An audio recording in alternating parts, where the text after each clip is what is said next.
Welcome to the Poor Man's Gourmet Kitchen, where we share gourmet recipes at a low-budget wonder. Now check this out. Here I've got a whole freshwater trout, and it's already been gutted and cleaned, so we're ready to go.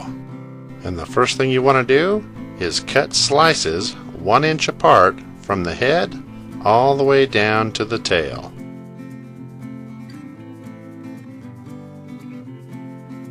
Then you want to flip this fish over and repeat this process and do the exact same thing on the other side.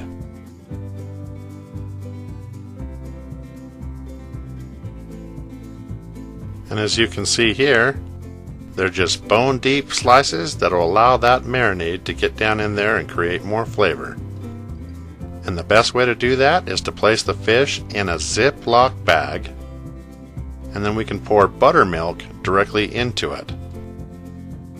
And once you push the air out, you can get that zipped up, and then roll the fish up tight and let this marinate for at least 30 minutes. Now here I've got what's called a seafood medley. It's a little bit of fresh parsley, fresh thyme, and fresh dill. We're also going to need a fresh lemon. You want to cut these into 1/4 inch slices. Make sure you cut enough to stuff the fish and to garnish the plate.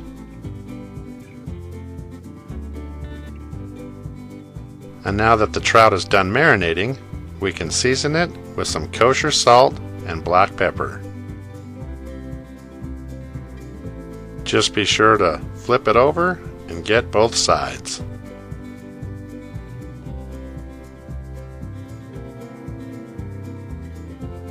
Be sure to season the inside as well.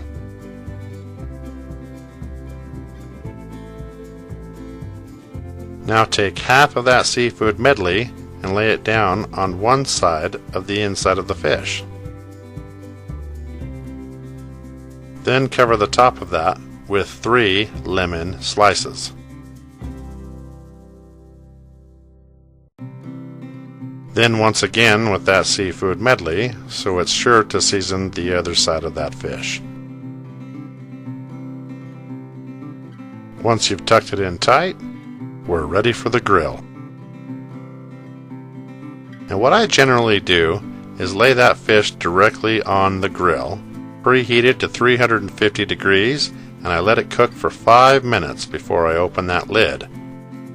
And as you can see here, the eye is glossed over and that pink tone is now gone. So if you keep a nice clean grill, you can inch a spatula all the way around the fish until it loosens up. And as soon as the trout breaks free, you're ready to go ahead and carefully flip it over.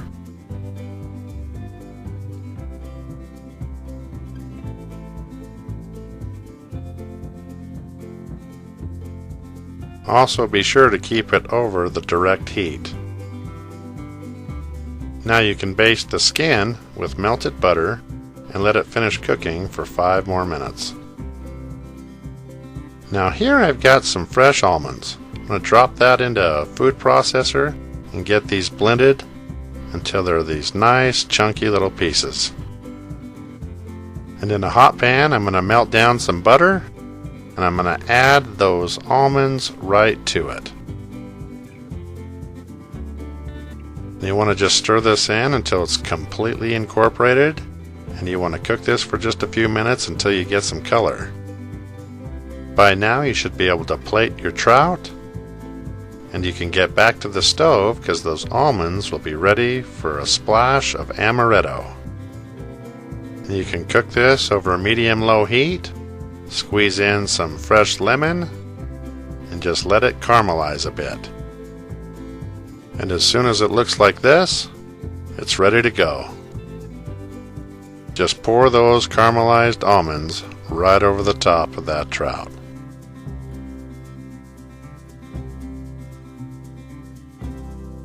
And there you have it, Trout Amandine, right here in the Poor Man's Gourmet Kitchen. Thank you for watching, and be sure to stop by PoorMansGourmetKitchen.com for more recipes and exact ingredients.